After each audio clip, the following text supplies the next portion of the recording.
ओम सहना अवतु सहनो भुनक्तु सह वीर्यं करवावहै तेजस्विनावधीतमस्तु मा विद्विषावहै। ओम शांति शांति शांति। आज प्रथम दिवस है, गणपति की उच्चारण भी करना चाहिए। ओम गजाननसेवितं भूतलचारुभक्षणं नास्तं विनाशकारकं नमामि सर्वपङ्कजम्।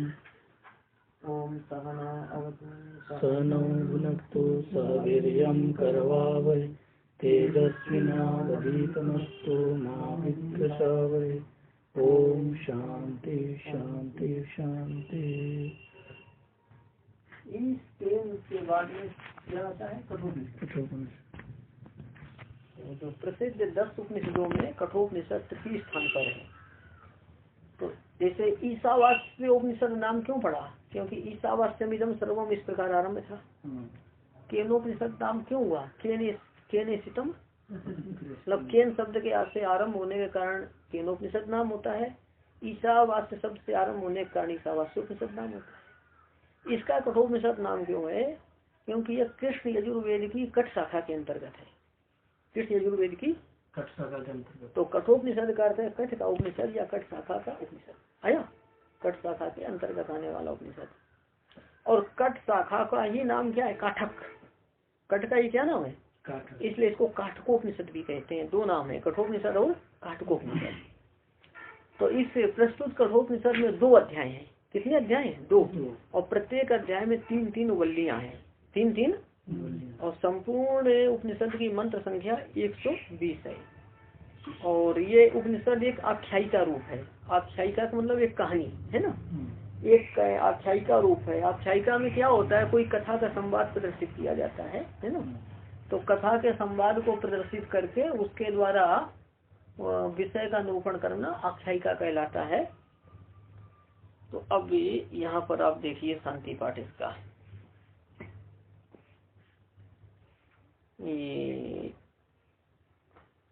ओम सहनावतु सानो भुनक्तु सा वीर्यं करवावहै तेजस्विनावधीतमस्तु मां विद्विषावहै। ओम शांति शांति शांति। लगाइए। तो यहाँ पर सह है ना, यहाँ पदच्छेद अलग अलग पद मान लिया स और हा को। तो विच्छेद क्या होगा? सह हा। क्या होगा?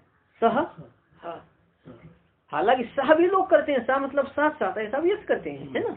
पर यहाँ क्या विच्छेद मान लिया गया? सह हा नौ अवतु।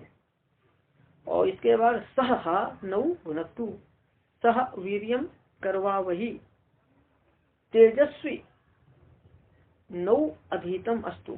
तेजस्वी नौ हाँ माँ विद्विषावहै। लगाइए। कहाँ? यहाँ पर सह हा।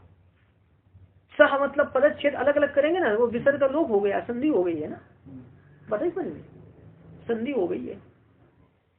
मतलब ये तद शब्द से बनता है जो सह सह तो उते वो सह है। ठीक है, अन्वय में जो है अन्वय देखो ना। नहीं नहीं, हा अव्यय पद है। हा अव्यय पद है। अन्वय देखना तो फिर हा सह नौ अवतु। हा सह नौ अवतु। हा सह नौ भुनक्तु सा वीर्यं करवावहै नौ अधीतम तेजस्वी अस्तु। नौ अधीतम तेजस्वी अस्तु माँ विदुषावहै। अब देखना, हा का अर्थ क्या होता है? प्रसिद्ध। सा का अर्थ वह हुआ कौन? परमात्मा। तो प्रसिद्ध परमात्मा, प्रसिद्ध वेदांत वेद्य परमात्मा, प्रसिद्ध वेदांत वेद्य परमात्मा। नौ का अर्थ हम दोनों, प्रसंगानुसार कौन है? शिष्य और आचार्य। शिष्य और उपनिषद का अध्येता और उपनिषद का उपदेशक। ठीक है, वही शिष्य और आचार्य कि वेदांत वेद प्रसिद्ध वेदांत वेद परमात्मा नौ कर अवयो हम दोनों गुरु और शिष्य की रक्षा करे। गुरु और शिष्य की रक्षा करे। रक्षा करे तो वास्तव में रक्षा कैसे है? यदि परमात्मा साक्षात्कार न हो तो फिर एक योनि से दूसरी योनि में जाना, संसार में भटकना होता है। तो संसार में भटकना, एक योनि से दूसरी योनि में गिरना, एक गड्ढे से दूसरे गड्ढे में गिरना, ये रक्षा है क्या? रक्षा नहीं है ना। संसार में चक्कर काटना, दुखी होना तो रक्षा नहीं है।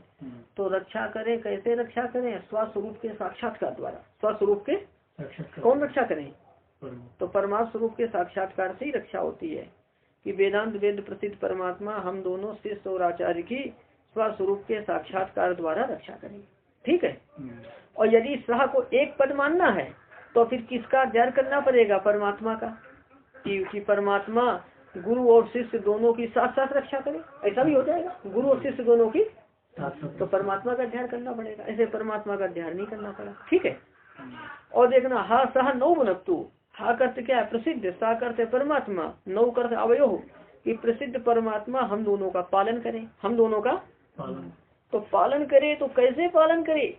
खिला पिला करके तो क्या है कि पालन करना क्या है? पशु का भी तो, पशु पक्षियों का भी तो पालन होता है ना। तो कैसे पालन करे? ब्रह्म विद्या की निष्पत्ति से, ब्रह्म विद्या की हाँ, कि ब्रह्म विद्या की निष्पत्ति से पालन करे। तो ब्रह्म विद्या की निष्पत्ति से पालन, यहाँ पर पालन, और स्वस्वरूप के साक्षात्कार द्वारा जो रक्षा है वो सदा के लिए, आगे के लिए भी है ना। पालन यहाँ के लिए, रक्षा सदा के लिए, कि प्रसिद्ध परमात्मा हम दोनों का ब्रह्म विद्या की निष्पत्ति से पालन करे। तो क्या हो गया? हा सह नौ अवतु, हा सह नौ भुनक्तु, इसका अर्थ पालन करे। और क्या आगे? सा वीर्यम करवा, वही सा करते साथ साथ, वीर्यम करते सामर्थ्यम, कि हम दोनों साथ साथ सामर्थ्य को करें। हम दोनों साथ साथ सामर्थ्य को करें, साथ साथ सामर्थ्य को करें, है ना।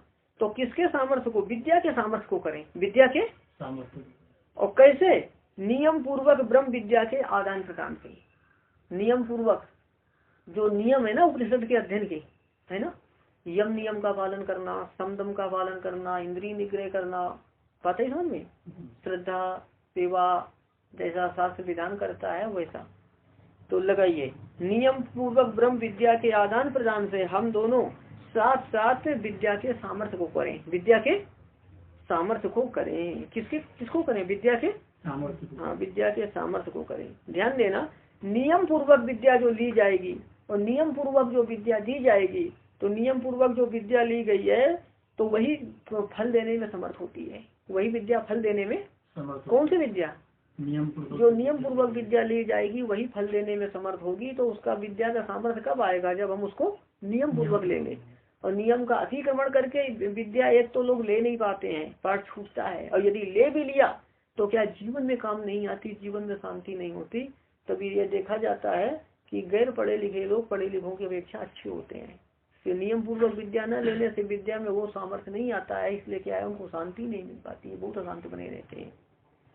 वेदांत इस पर मैं पढ़ता हूँ, वो तो बोलते हैं कि केवल पढ़ने से कुछ होता नहीं, यदि आचरण नहीं है तो कुछ नहीं होता है। आचरण अच्छा है तो सब हो जाएगा।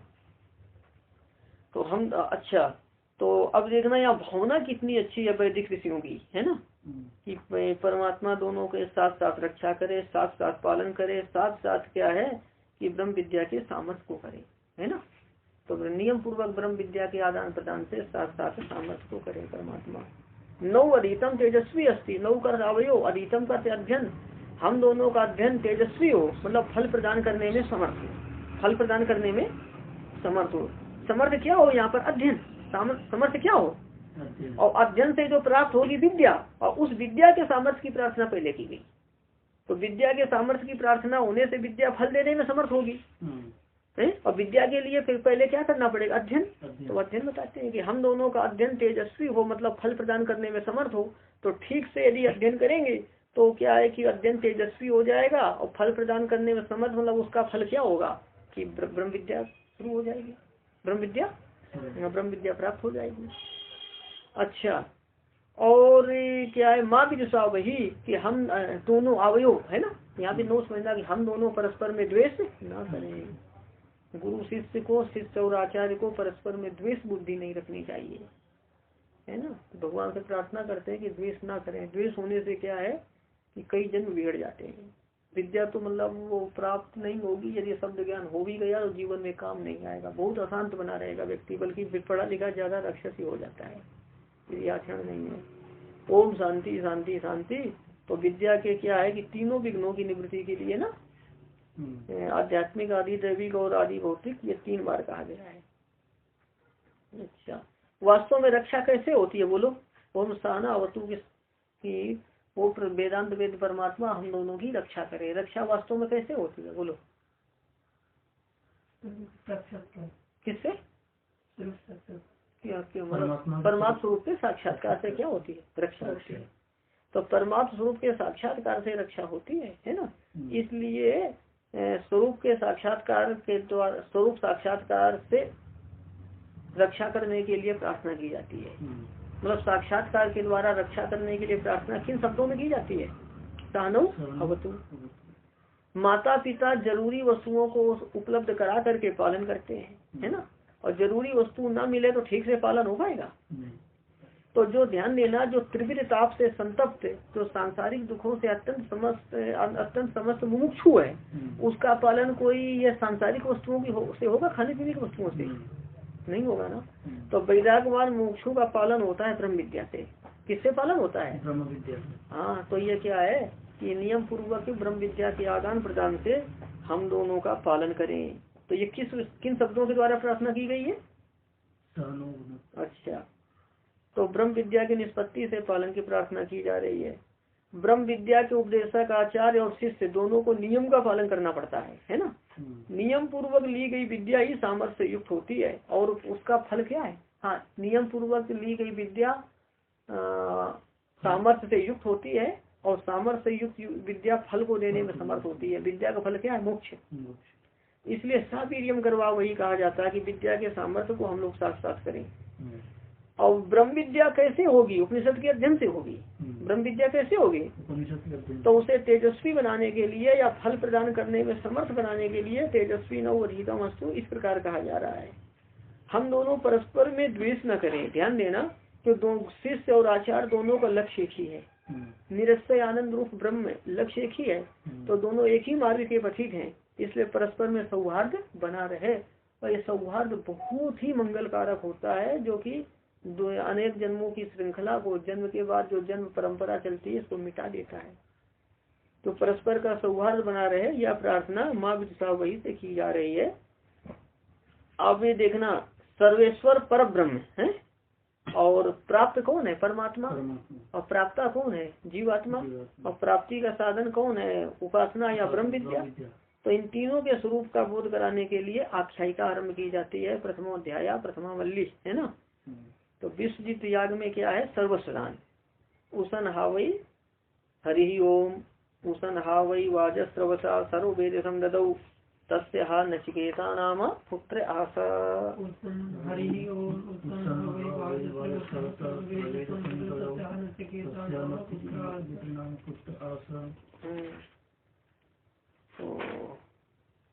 उसन हावई वाजस्रवस्य, यहाँ भी अक्षी गुच्छाया वंदितो और स्थलम श्रिया अंजना चल श्रृंगारम अंजलितमं गाताम। ओम पूर्णमदः पूर्णमिदं पूर्णात् पूर्णमुदच्यते पूर्णस्य पूर्णमेवावशिष्यते। ओम शांति शांति शांति। बस कल दोनों लेकर आइए तो दोनों पुस्तक और तो शुरू कराए हो तो आने पर सुनूंगा।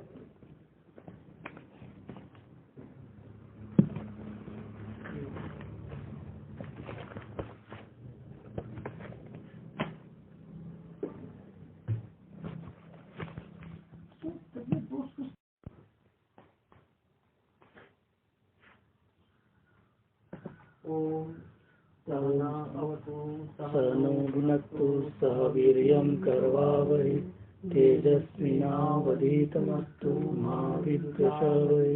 ओम शांति शांति शांति। आज प्रथम दिवस है, गणपति की उच्चारण करना चाहिए। ओम गजाननसेवितं भूतलचारुभक्षणम् नास्तं नमामि सर्वपङ्कजम्।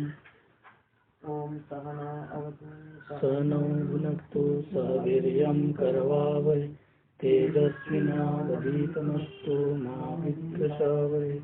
ओम शांति शांति शांति।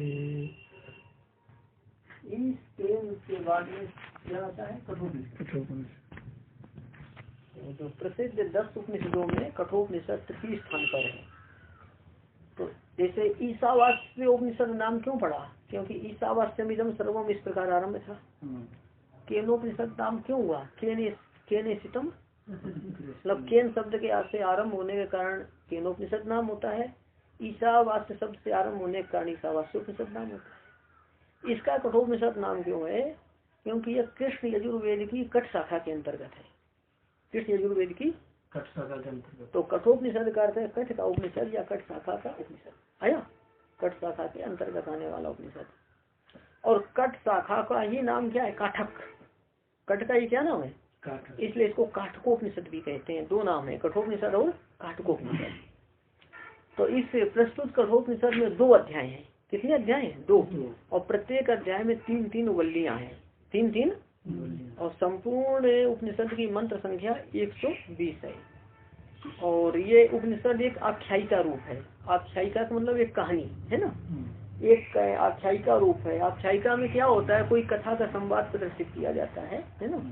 तो कथा के संवाद को प्रदर्शित करके उसके द्वारा विषय का निरूपण करना आख्यायिका कहलाता है।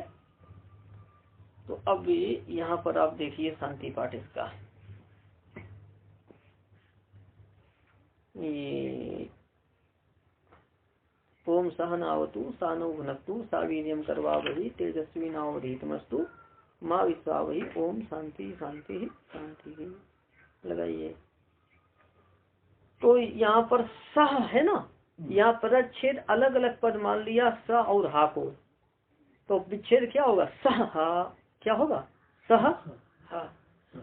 हालांकि सह भी लोग करते हैं, सा मतलब साथ साथ ऐसा भी करते हैं है ना, पर यहाँ क्या विच्छेद मान लिया गया, सह हा नौ अवतु, और इसके बाद सह हा नौ भुनक्तु सह वीर्यम करवावहि तेजस्वी नौ अधीतम अस्तु, तेजस्वी नौ अधीतम, हाँ माँ विश्वावहि लगाइए।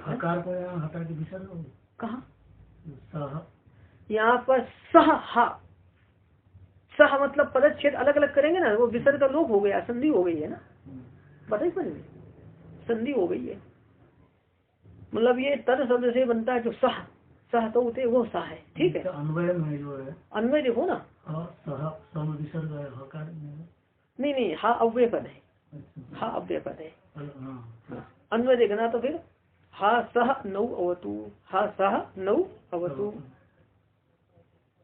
हा सह नौ भुनक्तु सह वीर्यं करवावहि नौ अधीतम तेजस्वी अस्तु, नौ अधीतम तेजस्वी अस्तु माँ विदुषावहि। अब देखना हा का अर्थ क्या होता है, प्रसिद्ध। सा का अर्थ वह कौन, परमात्मा। तो प्रसिद्ध परमात्मा, प्रसिद्ध वेदांत वेद्य परमात्मा, प्रसिद्ध वेदांत वेद्य परमात्मा। नौ का अर्थ हम दोनों, प्रसंगानुसार कौन है, शिष्य और आचार्य, शिष्य और उपनिषद का अध्येता और उपनिषद का उपदेशक, ठीक है, वही शिष्य और आचार्य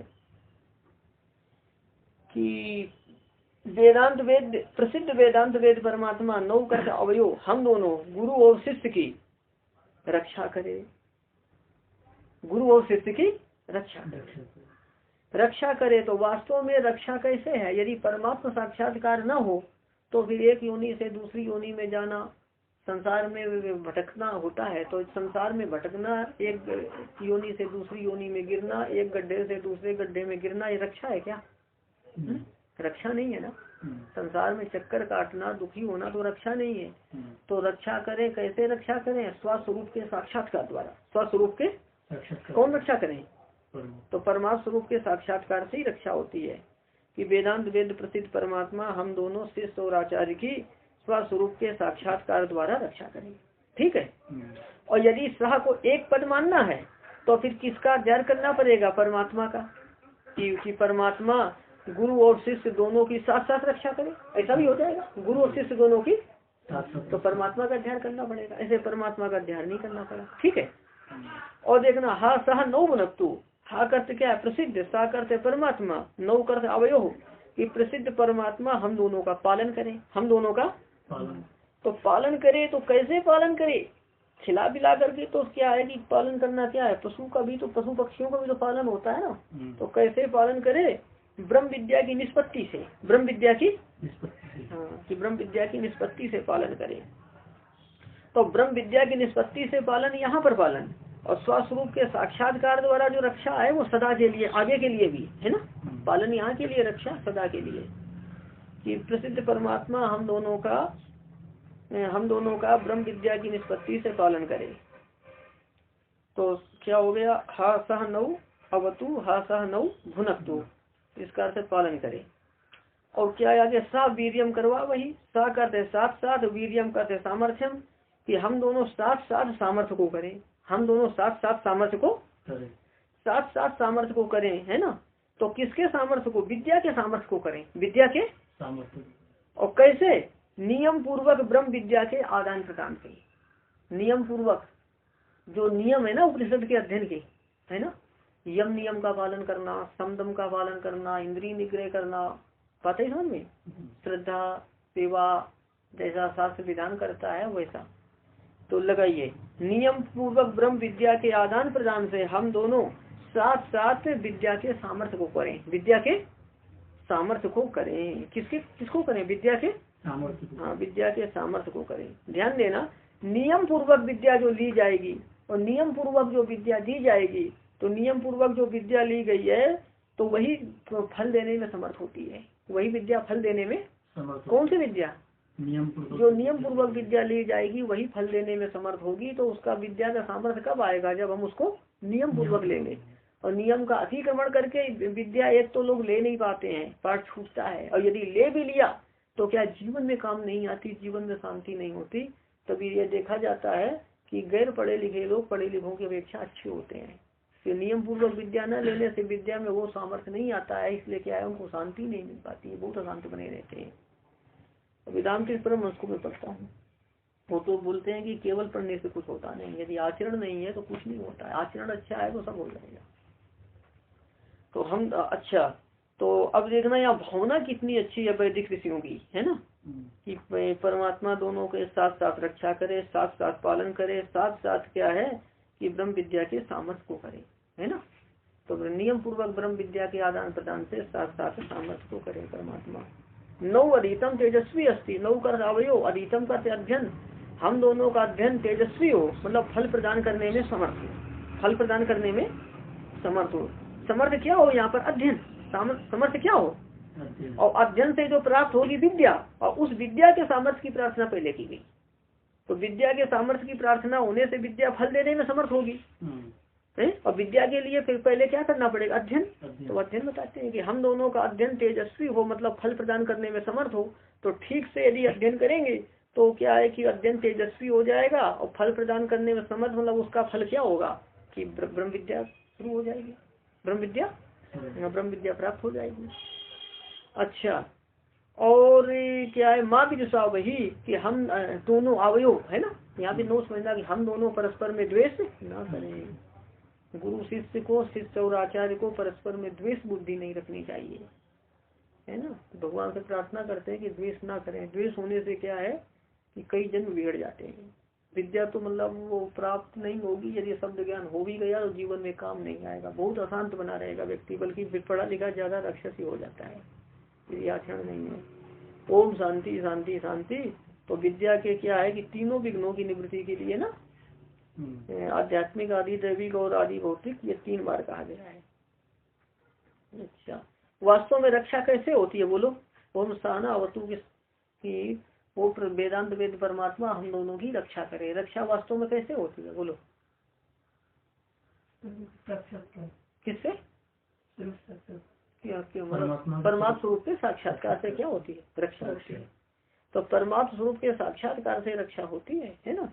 इसलिए स्वरूप के साक्षात्कार के द्वारा, स्वरूप साक्षात्कार से रक्षा करने के लिए प्रार्थना की जाती है। मतलब साक्षात्कार के द्वारा रक्षा करने के लिए प्रार्थना किन शब्दों में की जाती है, सहनो अवतु। माता पिता जरूरी वस्तुओं को उपलब्ध करा करके पालन करते हैं, है ना, और जरूरी वस्तु ना मिले तो ठीक से पालन हो पाएगा। तो जो ध्यान देना, जो त्रिविध ताप से संतप्त, जो सांसारिक दुखों से अत्यंत समस्त मुमुक्षु है, उसका पालन कोई ये सांसारिक वस्तुओं की से होगा, खाने पीने की वस्तुओं से नहीं होगा ना। तो वैराग्यवान मुमुक्षु का पालन होता है ब्रह्म विद्या से। किससे पालन होता है? ब्रह्म विद्या। हाँ, तो ये क्या है कि नियम पूर्वक ब्रह्म विद्या के आदान प्रदान से हम दोनों का पालन करें। तो ये किन शब्दों के द्वारा प्रार्थना की गई है? अच्छा, तो ब्रह्म विद्या की निष्पत्ति से पालन की प्रार्थना की जा रही है। ब्रह्म विद्या के उपदेशक आचार्य और शिष्य दोनों को नियम का पालन करना पड़ता है ना। नियम पूर्वक ली गई विद्या ही सामर्थ्य से युक्त होती है और उसका फल क्या है? हाँ, नियम पूर्वक ली गई विद्या सामर्थ्य से युक्त होती है और सामर्थ्य से युक्त विद्या फल को देने में समर्थ होती है। विद्या का फल क्या है? मोक्ष।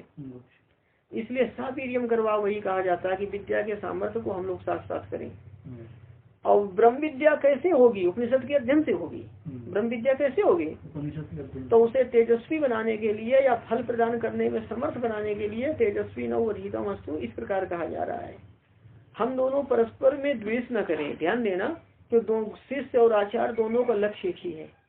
निरस्य आनंद रूप ब्रह्म लक्ष्य एक ही है, तो दोनों एक ही मार्ग के पथिक हैं। इसलिए परस्पर में सौहार्द बना रहे और ये सौहार्द बहुत ही मंगलकारक होता है, जो कि अनेक जन्मों की श्रृंखला को, जन्म के बाद जो जन्म परंपरा चलती है इसको मिटा देता है। तो परस्पर का सौहार्द बना रहे यह प्रार्थना माँ विदिशा वही से की जा रही है। अब ये देखना, सर्वेश्वर पर ब्रह्म है और प्राप्त कौन है? परमात्मा। और प्राप्ता कौन है? जीवात्मा। और प्राप्ति का साधन कौन है? उपासना या ब्रह्म विद्या। तो इन तीनों के स्वरूप का बोध कराने के लिए आख्यायिका आरंभ की जाती है। प्रथमोध्याय प्रथमा वल्ली है ना। तो विश्वजित याग में क्या है? सर्वस्वदान। उसन हावई हरि ओम उसन हावई वाजस्रवसा सर्व वेद संददौ तस्य हा नचिकेता नाम पुत्र आशा।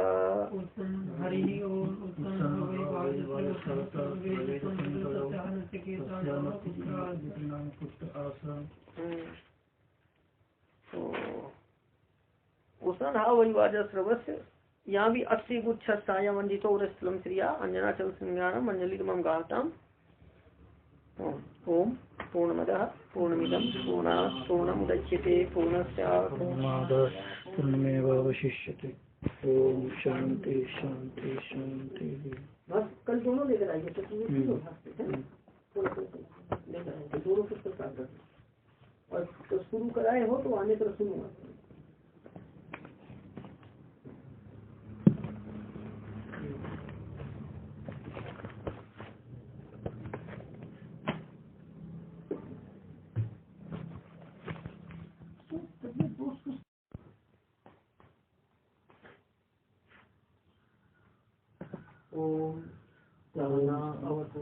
सनो भुनक्तु सह वीर्यं करवावहै तेजस्विनावधीतमस्तु मा विद्विषावहै। ओम शांति शांति शांति। आज प्रथम दिवस है, गणपति की उच्चारण भी करना चाहिए। ओम गजाननसेवितं भूतलचारुभक्षणं नास्तं नमामि सर्वपङ्कजम्। ओम सहनौ भुनक्तु सह वीर्यं करवावहै तेजस्विनावधीतमस्तु मा विद्विषावहै। ओम शांति शांति शांति। इस प्रेम के बाद में क्या आता है? कठोपनिषद। तो प्रसिद्ध 10 उपनिषदों में कठोपनिषद तृतीय स्थान पर है। तो जैसे ईशावास्य उपनिषद नाम क्यों पड़ा? क्योंकि ईशावास्यमिदं सर्वम इस प्रकार आरंभ था। केनोपनिषद नाम क्यों हुआ? केनेसितम, मतलब केन शब्द के से आरंभ होने के कारण केनोपनिषद नाम होता है। ईशावास्य शब्द से आरंभ होने के कारण ईशावास्य उपनिषद नाम होता है। इसका कठोपनिषद नाम क्यों है? क्योंकि यह कृष्ण यजुर्वेद की कठ शाखा के अंतर्गत है। कृष्ण यजुर्वेद की कठ शाखा के अंतर्गत। तो कठोपनिषद का अर्थ है कठ का उपनिषद या कठ शाखा का उपनिषद आया। कठ शाखा के अंतर्गत आने वाला उपनिषद। और कठ शाखा का ही नाम क्या है? काठक। कठ का ही क्या नाम है? इसलिए इसको काठकोपनिषद भी कहते हैं। 2 नाम है, कठोपनिषद और काठकोपनिषद। तो इस प्रस्तुत कठोपनिषद में 2 अध्याय हैं। कितने अध्याय हैं? 2। और प्रत्येक अध्याय में 3-3 वल्लियां हैं। 3-3 और संपूर्ण उपनिषद की मंत्र संख्या 120 है। और ये उपनिषद एक आख्यायिका रूप है। आख्यायिका का मतलब एक कहानी है ना। एक आख्यायिका रूप है। आख्यायिका में क्या होता है, कोई कथा का संवाद प्रदर्शित किया जाता है ना।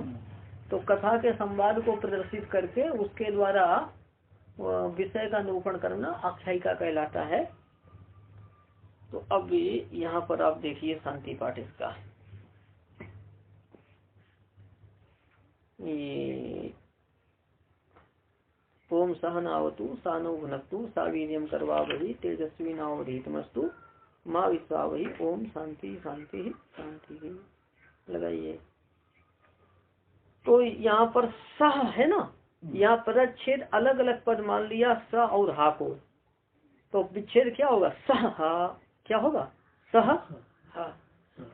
हालांकि सह भी लोग करते हैं, सा मतलब साथ साथ, ऐसा भी करते हैं है ना। पर यहाँ क्या विच्छेद मान लिया गया, सह हा नौ अवतु, और इसके बाद सह हा नौ भुनक्तु सह वीर्यम करवावहि तेजस्वी नौ अधीतम अस्तु। तेजस्वी नौ हाँ माँ विश्वावहि लगाइए। कहाँ यहाँ पर सह हा, सह मतलब पदच्छेद अलग अलग करेंगे ना, वो विसर्ग का लोप हो गया, संधि हो गई है ना, बताइए समझ में, संधि हो गई है। मतलब ये तर शब्द से बनता है जो सह, सह तो उते वो सह है, ठीक है। अन्वय में जो है, अन्वय देखो ना, नहीं नहीं हा अव्यय पद है, हा अव्यय पद है। अन्वय देखना तो फिर हा सह नौ अवतु, हा सह नौ अवतु,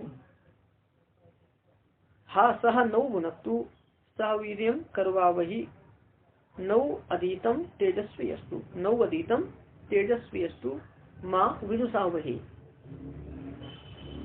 अब देखना हा का अर्थ क्या होता है, प्रसिद्ध। सा का अर्थ वह कौन, परमात्मा।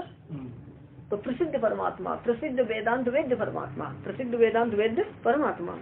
नौ का अर्थ हम दोनों, प्रसंगानुसार कौन है, शिष्य और आचार्य, शिष्य और उपनिषद का अध्येता और उपनिषद का उपदेशक, ठीक है। वही शिष्य और आचार्य कि वेदांत वेद, प्रसिद्ध वेदांत वेद परमात्मा नौ कर अवयव हम दोनों गुरु और शिष्य की रक्षा करे, गुरु और शिष्य की रक्षा करे। तो वास्तव में रक्षा कैसे है, यदि परमात्मा साक्षात्कार न हो तो फिर एक योनि से दूसरी योनि में जाना, संसार में भटकना होता है। तो संसार में भटकना, एक योनि से दूसरी योनि में गिरना, एक गड्ढे से दूसरे गड्ढे में गिरना, ये रक्षा है क्या, रक्षा नहीं है ना। संसार में चक्कर काटना, दुखी होना तो रक्षा नहीं है।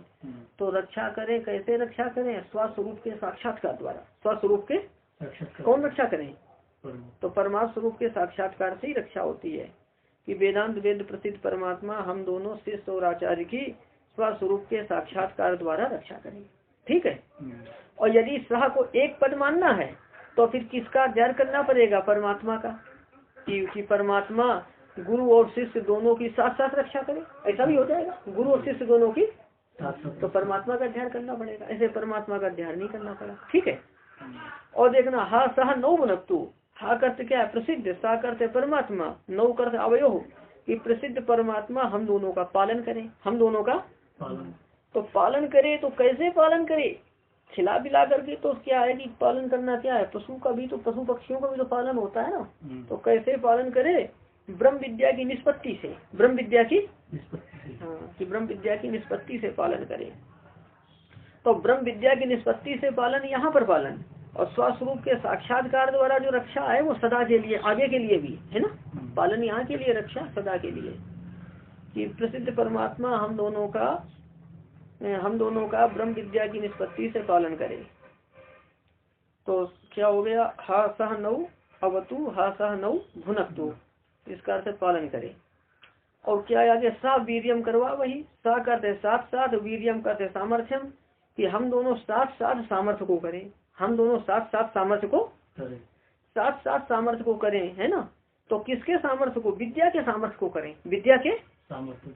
और कैसे, नियम पूर्वक ब्रह्म विद्या के आदान प्रदान से, नियम पूर्वक, जो नियम है ना उपनिषद के अध्ययन के, है ना, यम नियम का पालन करना, समदम का पालन करना, इंद्रिय निग्रह करना, बात है समझ में, श्रद्धा सेवा जैसा शास्त्र विधान करता है वैसा, तो लगाइए, नियम पूर्वक ब्रह्म विद्या के आदान प्रदान से हम दोनों साथ साथ विद्या के सामर्थ्य को करें। विद्या के सामर्थ्य को करें, किसको करें? विद्या के सामर्थ्य। हाँ, विद्या के सामर्थ्य को करें। ध्यान देना, नियम पूर्वक विद्या जो ली जाएगी और नियम पूर्वक जो विद्या दी जाएगी, तो नियम पूर्वक जो विद्या ली गई है तो वही फल देने में समर्थ होती है। वही विद्या फल देने में समर्थ। कौन सी विद्या? जो नियम पूर्वक विद्या ली जाएगी वही फल देने में समर्थ होगी। तो उसका विद्या का सामर्थ्य कब आएगा? जब हम उसको नियम पूर्वक लेंगे। और नियम का अतिक्रमण करके विद्या एक तो लोग ले नहीं पाते हैं, पाठ छूटता है, और यदि ले भी लिया तो क्या जीवन में काम नहीं आती, जीवन में शांति नहीं होती। तभी ये देखा जाता है कि गैर पढ़े लिखे लोग पढ़े लिखों की अपेक्षा अच्छे होते हैं। तो नियम पूर्वक विद्या न लेने से विद्या में वो सामर्थ्य नहीं आता है, इसलिए क्या है, उनको शांति नहीं मिल पाती है, बहुत अशांत बने रहते हैं। वेदांत परम उसको मैं पढ़ता हूँ, वो तो बोलते हैं कि केवल पढ़ने से कुछ होता नहीं, यदि आचरण नहीं है तो कुछ नहीं होता है। आचरण अच्छा है तो सब हो जाएगा। तो हम अच्छा, तो अब देखना यहाँ भावना कितनी अच्छी है वैदिक ऋषियों की, है ना, कि परमात्मा दोनों के साथ साथ रक्षा करे, साथ साथ पालन करे, साथ साथ क्या है कि ब्रह्म विद्या के सामर्थ्य को करे, है ना। तो नियम पूर्वक ब्रह्म विद्या के आदान प्रदान से साथ साथ सामर्थ्य को करे परमात्मा।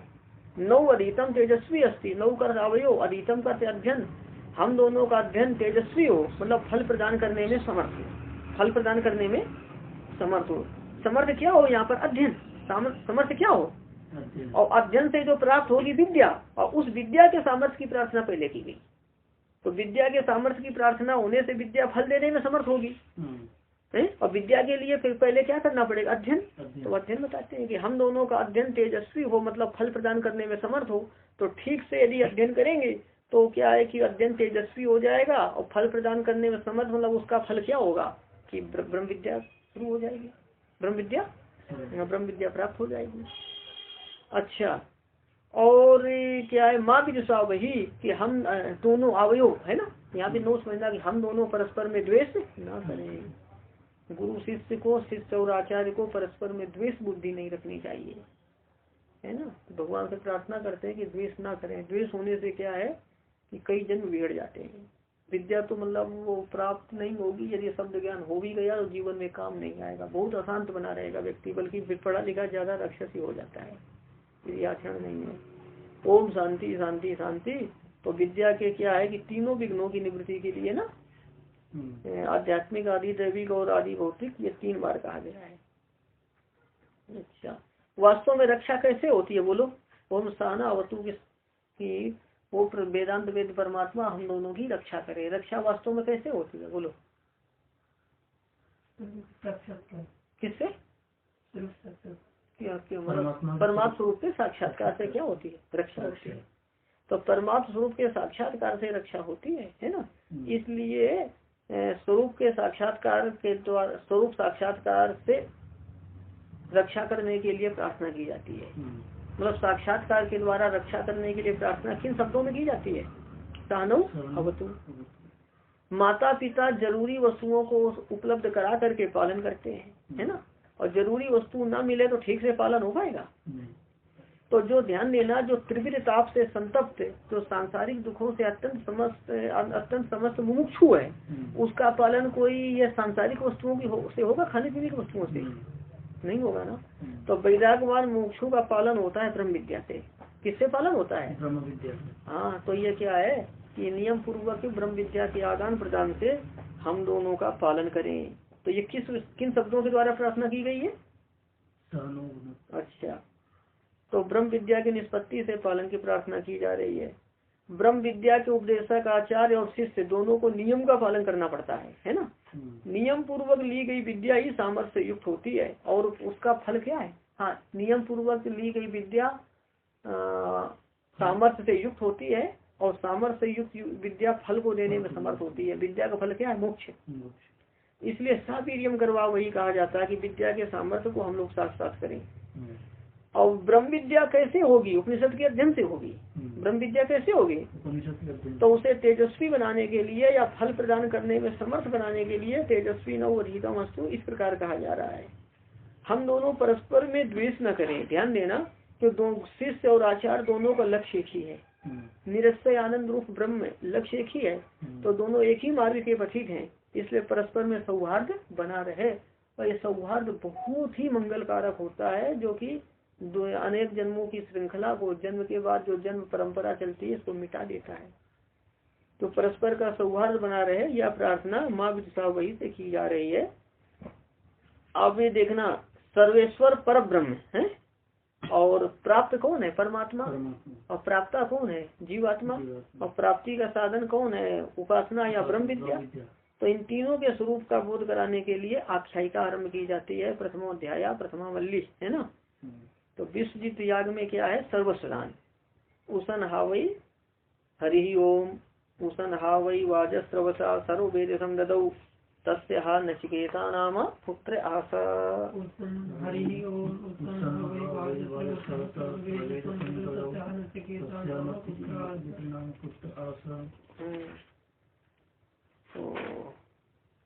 उसन हावई वाजस्रवस्य, यहाँ भी 80 गुच्छ साया वंदितो रस्तलम श्रिया अंजना चल श्रृंगारम अंजलिमं गाताम। ओम पूर्णमदः पूर्णमिदं पूर्णात् पूर्णमुदच्यते पूर्णस्य पूर्णमेवावशिष्यते। ओम शांति शांति शांति। बस कल दोनों लेकर आएंगे, तो लेकर आएंगे दोनों पुस्तक। और तो शुरू कराए हो तो आने पर सुनो।